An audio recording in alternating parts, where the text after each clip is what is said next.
तुमच्यामुळे. तेव्हा मागण्याकडे आम्ही बहिणीत मागितलं, विषय संपला, नातं राहिला, राजकीय संघर्ष संपलेलाच आहे, बहिणीच्या पैसे सगळं गेलेला आहे आणि त्याच्यामुळे इथे 100% तुम्हाला फायदा दादा असतात तिकडनं.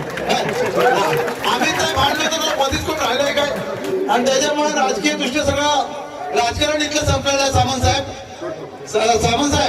आमच्या सामंत साहेब आमच्या गावामध्ये 3000 मतदार आहेत. किती? 2.5 व्हायचे 3000 मतदार नाही झाले. जो येतोय तो आमच्या तिकडे राहतोय.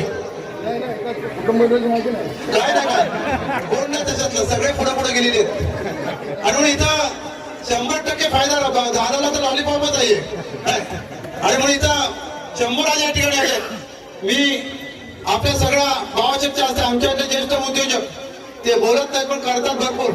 त्यांच्या वतीला या ठिकाणी त्यांच्या ते भावाचे आणि सगळी कमिटी सरपंच मॅडम पुढे आहेत का नाही, त्यांना सगळ्यांना बोलवा.